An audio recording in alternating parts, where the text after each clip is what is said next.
नमस्कार दोस्तों, 1 फरवरी साल 2003 नासा का कोलंबिया स्पेस शटल धरती पर वापस लौट रहा था। इसमें बैठे हैं 7 एस्ट्रोनॉट्स, जिनमें से एक इंडिया के लिए बहुत खास है, मिशन स्पेशलिस्ट कल्पना चावला। ये सभी एस्ट्रोनॉट्स 2 हफ्ते स्पेस में बिताने के बाद वापस धरती पर लौट रहे हैं और इनके परिवार और दोस्त इनका बेसब्री से इंतजार कर रहे हैं। इन सब के लिए ये फ्लाइट बड़ी खास है, लेकिन नासा के लिए ये एक बहुत ही आम रूटीन फ्लाइट है, क्योंकि स्पेस मिशन कोलंबिया प्रोग्राम की ये 28वीं फ्लाइट है। 8:44 स्पेस शटल धरती की एटमॉस्फेयर में री एंट्री मारता है। सभी सिस्टम्स एज एक्सपेक्टेड काम कर रहे हैं और सब कुछ नॉर्मल लग रहा है।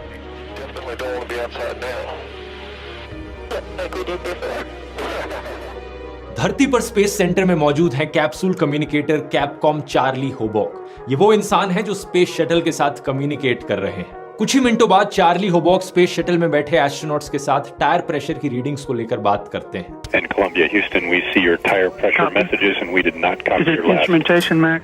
दूसरी तरफ से मिशन कमांडर रिक हस्बैंड अपना जवाब दे रहे थे कि अचानक से लाइन कट हो जाती है। उनकी तरफ से सिर्फ एक शब्द सुनाई देता है, रॉजर, और उनका जवाब अधूरा रह जाता है।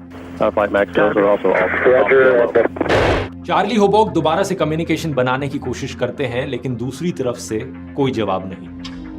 10 मिनट बीत जाते हैं, कोशिश जारी है, लेकिन दूसरी तरफ से अभी भी कोई जवाब नहीं।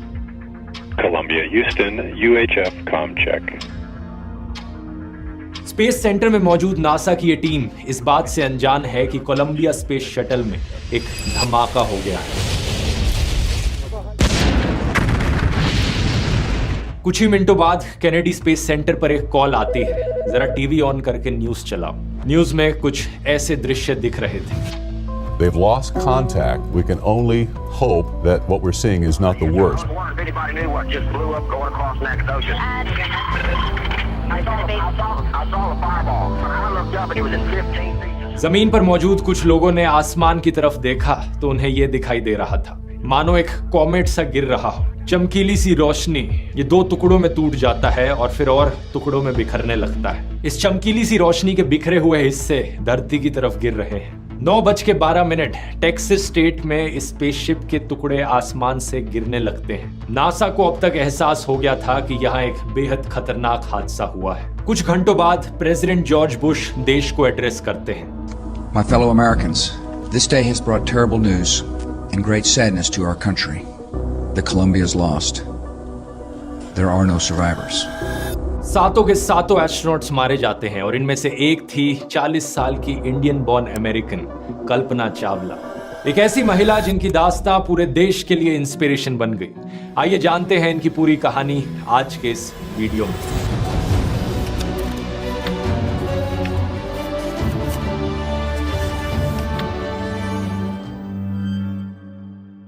कल्पना चावला का जन्म 17 मार्च 1962 को हरियाणा के करनाल शहर में एक कंजर्वेटिव परिवार में हुआ था। इनके पेरेंट्स बनारसी लाल चावला और संज्योति चावला पार्टीशन के दौरान पाकिस्तान से इंडिया आए थे और कल्पना इनकी चौथी और सबसे छोटी संतान थी। जब इन्होंने स्कूल जाना शुरू किया तो कोई फॉर्मली नाम नहीं दिया गया था इनको। घर पर इनको मोंटू करके पुकारते थे। जब उसकी बड़ी बहन स्कूल लेके गई, नाम पूछा तो हमने बोला नाम तो रखा ही नहीं है। घर का नाम उसका मुंटू मुंटू ही बोलते थे सब उसको। तो जब जरूरत पड़ी तो इन्होंने अपना नाम खुद ही चुना, कल्पना, जिसका मतलब हो सकता है इमेजिनेशन। उस वक्त किसी ने कल्पना नहीं करी थी कि ये छोटी सी बच्ची आगे जाकर अपनी जिंदगी में क्या कर दिखाएगी। इनके भाई संजय चावला बताते हैं कि समाज के साथ इनकी जद्दोजहद बचपन से ही शुरू हो गई थी। मैं इन लड़कों को दिखा दूंगी, मैं कोई ऐवी लड़की नहीं हूँ। संजय कहते हैं कि एक बहुत ही डिटरमाइंड लड़की थी। 1960s का जमाना इमेजिन करो। आज के दिन भी हरियाणा में कई जगहों पर मेल चाइल्ड को प्रेफरेंस दी जाती है। उस जमाने में तो क्या होता होगा। कल्पना चावला को स्पेस में दिलचस्पी आसमान में उड़ते हुए प्लेन्स को देखकर हुई थी। बचपन में अपने पिताजी के साथ लोकल फ्लाइंग क्लब में जाती थी और इनके पेरेंट्स ने इनकी इस दिलचस्पी को नोटिस करना शुरू किया। लेकिन आगे जाकर जब वो बड़ी हुई तो इनके पिता और इनके प्रोफेसर्स और टीचर्स सभी का यह कहना था कि इस प्रोफेशन को परस्यू मत करो, लड़कियों के लिए इस करियर पाथ में कुछ नहीं रखा। संजय चावला बताते हैं कि सबके लिए ये एक बहुत बड़ा शौक था। सबने उसे डिस्करेज करने की कोशिश करी कि मत करो ये, लेकिन कल्पना को कोई रोक नहीं सका।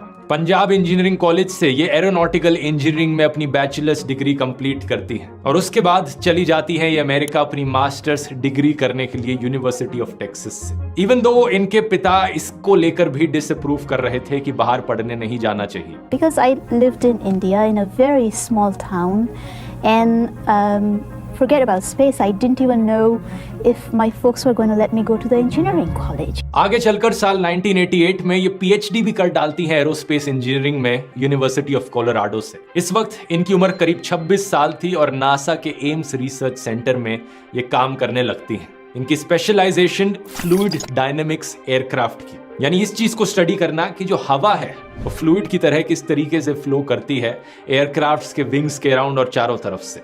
इनके पास ढेरों पायलट के लाइसेंसेस थे, एयरप्लेन्स, ग्लाइडर्स और सी प्लेन्स सब उड़ाना जानती थी। साल 1991 में ये अमेरिकन सिटीजन बन जाती हैं और 1994 में नासा 4000 एप्लीकेंट्स में से 20 लोगों को एस्ट्रोनॉट ट्रेनिंग के लिए सिलेक्ट करती है, जिनमें से एक कल्पना चावला भी होती है। नवंबर 1997, 3 साल की ट्रेनिंग के बाद कल्पना अपनी पहली उड़ान भरती है स्पेस।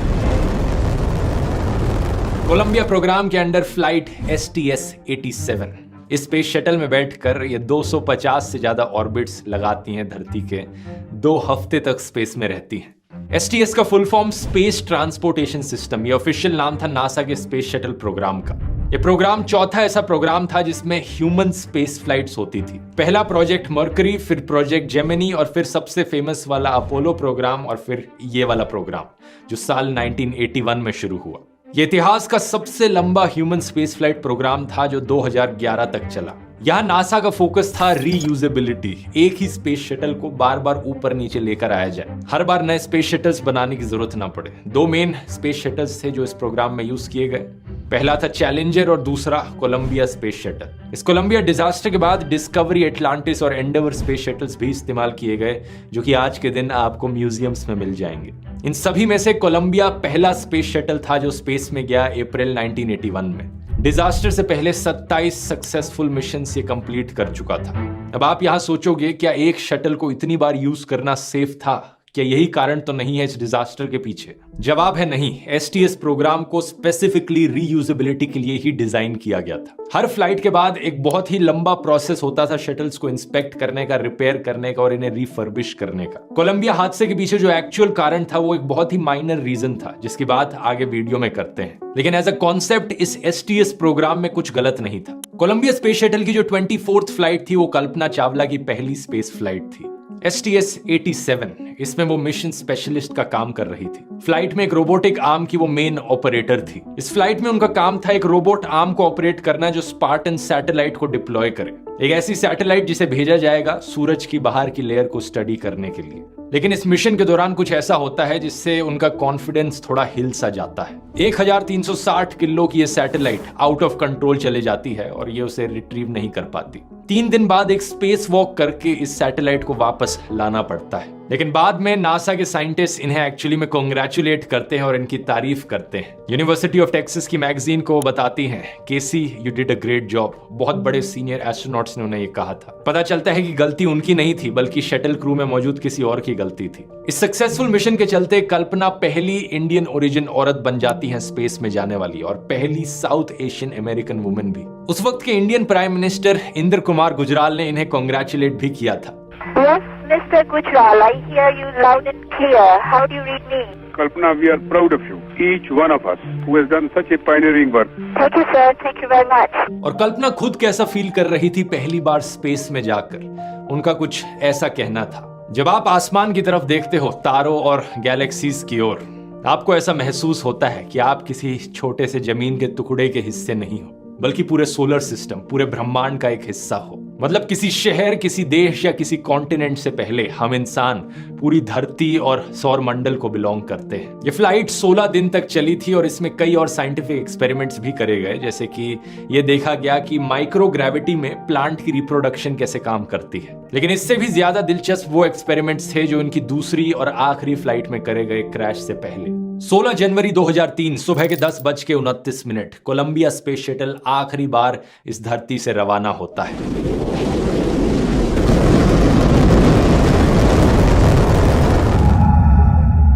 ये मिशन ओरिजिनली 2001 के लिए प्लान किया गया था और 13 बार डिले हुआ।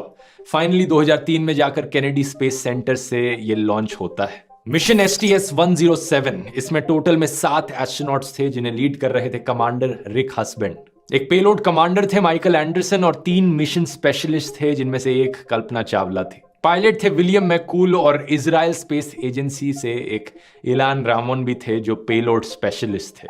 इन एस्ट्रोनॉट्स का मिशन था 24 घंटे नॉन स्टॉप एक्सपेरिमेंट्स करना। अब नॉन स्टॉप का मतलब ये नहीं कि बिना सोए, बल्कि शिफ्ट्स में काम करके ऑब्वियसली। 16 दिन तक जिस समय स्पेस में रहे इन्होंने करीब 80 अलग अलग एक्सपेरिमेंट्स किए, लाइफ साइंसेज, मटेरियल साइंस और फ्लूइड फिजिक्स के।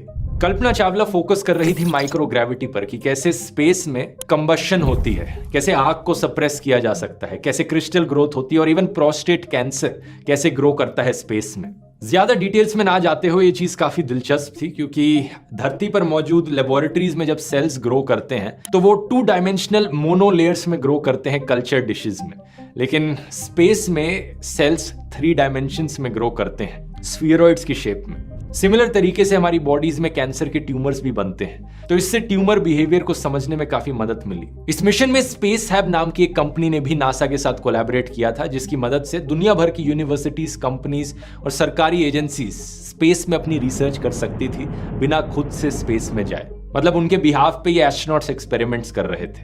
In fact Australia, China, Israel, Japan, USA जैसे देशों के 6 स्कूलों से बच्चों को लिया गया जो अपने एक्सपेरिमेंट्स करवाना चाह रहे थे इन एस्ट्रोनॉट्स से। Spiders, silk worms, organic crystals, मछलियां, मधुमक्खियां, एंट्स, ये सब कैसे रिएक्ट करते हैं स्पेस में, बच्चे जानना चाहते थे और इसको लेकर भी एक्सपेरिमेंट्स हो रहे थे। फूलों को लेकर एक बड़ी इंटरेस्टिंग चीज पता चली इन एक्सपेरिमेंट्स में कि जो सुगंध इन फूलों की होती है धरती पर, स्पेस में उनकी स्मेल ही बदल जाती है। क्योंकि मिशन के दौरान भी कॉन्स्टेंटली सारा डेटा धरती पर ट्रांसमिट किया जा रहा था, तो अप्रोक्सीमेटली 30% जो डेटा था इन एक्सपेरिमेंट्स का उसे सेव किया गया और कलेक्ट करके ग्राउंड स्टेशंस में रखा गया। कुछ सक्सेसफुल एक्सपेरिमेंट्स के वीडियोस भी रिकॉर्ड किए गए जो बच्चों को वापस भेजे गए, जैसे कि चींटियों को लेकर और क्रिस्टल्स को लेकर। लेकिन 40 से ज्यादा एक्सपेरिमेंट्स ऐसे भी थे जिनका कोई डेटा वापस नहीं मिल पाया इस हादसे की वजह से। वैसे यहाँ डेटा की बात करते हुए आपको बताना चाहूंगा, डेटा आज के दिन एक बहुत इंपॉर्टेंट चीज बन चुकी है। जब भी आप किसी वेबसाइट पर जाते हैं या कोई वीडियो देखते हैं ऑनलाइन, आप अपना डिजिटल फुटप्रिंट पीछे छोड़ जाते हैं। आपके डेटा का इस्तेमाल किया जाता है कई अलग अलग चीजों के लिए और आपको ऑनलाइन ट्रैक करने के लिए, और सबसे अच्छा तरीका अपने आप को ऑनलाइन ट्रैक करने से बचाने का है एक VPN का इस्तेमाल करना। और मेरी राय में one of the best VPN apps है NordVPN, जो कि आज के वीडियो के स्पॉन्सर भी है। एक VPN के जरिए आप इंटरनेट ट्रैफिक को इनक्रिप्ट कर लेते हो। इसका मतलब जो आपका IP एड्रेस है वो किसी और को नहीं दिखता। इससे आपकी लोकेशन स्पूफ करी जा सकती है। जब आप किसी वेबसाइट को खोलोगे तो आप उस वेबसाइट को बेवकूफ बना सकते हो कि आप इंडिया से नहीं बल्कि अमेरिका से उस वेबसाइट को खोल रहे हो। तो 2 बड़े फायदे हुए, एक तो कि वेबसाइट्स आपका कोई रिकॉर्ड नहीं रख सकती, और दूसरा कंट्री रिस्ट्रिक्शंस को बाईपास करने के लिए बहुत ही बढ़िया ऑप्शन है। कई ऐसे देश होते हैं जहां पर कोई फिल्म या कोई शो चल नहीं रहा होता, किसी YouTube वीडियो को ब्लॉक किया जाता है किसी देश में, तो आप अपनी लोकेशन बड़ी आसानी से VPN के जरिए बदल सकते हो और उन चीजों को एक्सेस कर सकते हो। NordVPN को अगर आप अभी ज्वाइन करोगे तो आपको एक बहुत बड़ा डिस्काउंट मिलेगा, प्लस 4 एडिशनल महीने फ्री मिलेंगे अगर आप इस लिंक का इस्तेमाल करोगे तो। nordvpn.com/dhruv। ये रिस्क फ्री है NordVPN की 30 डे मनी बैक गारंटी के साथ। इसका लिंक नीचे डिस्क्रिप्शन में मिल जाएगा या फिर सीधा आप जा सकते हैं nordvpn.com/dhruv पर। आइए अब टॉपिक पर वापस आते हैं। हालांकि एक इंटरेस्टिंग चीज यहाँ पर, राउंड वॉर्म्स का एक लाइव ग्रुप था जो इस डिजास्टर को सरवाइव कर गया सिर्फ कुछ माइनर हीट डैमेजेस के साथ, क्योंकि इन्हें एक एल्यूमिनियम के कैनिस्टर्स में रखा गया था। और हादसे के बाद जो टूटे हुए पीसेस रिकवर किए गए स्पेस शटल के, उनमें 5-6 ऐसे कैंस पाए गए जिनकी पेट्री डिशेस में ये राउंड वॉर्म्स जिंदा थे। आगे चलकर जो मिशंस हुए, जैसे कि 2011 में स्पेस शटल एंडेवर का STS प्रोग्राम का सेकंड लास्ट मिशन हुआ, उसमें इन राउंड वॉर्म्स के कुछ डिसेंडेंट्स को उसमें भेजा गया। लेकिन अब आते हैं इस वीडियो के सबसे बड़े सवाल पर, आखिर क्या कारण था इस बड़े हादसे के पीछे? क्या पायलट ने कुछ गलती करी या फिर किसी और क्रू मेंबर ने कुछ जल्दबाजी में गलती से कुछ डिसीजंस ले लिए? किसी एस्ट्रोनॉट की कोई गलती थी? सच बात यह है दोस्तों कि इनमें से कोई भी कारण नहीं था। कोलंबिया में मौजूद इन 7 एस्ट्रोनॉट्स में से किसी ने कोई भी गलती नहीं करी थी, और इन सबको हादसे से कुछ 3 से 4 मिनट पहले तक कोई अंदाजा भी नहीं था कि क्या होने वाला है। इस वीडियो रिकॉर्डिंग को देखिए, हादसे से कुछ मिनट पहले की रिकॉर्डिंग है ये।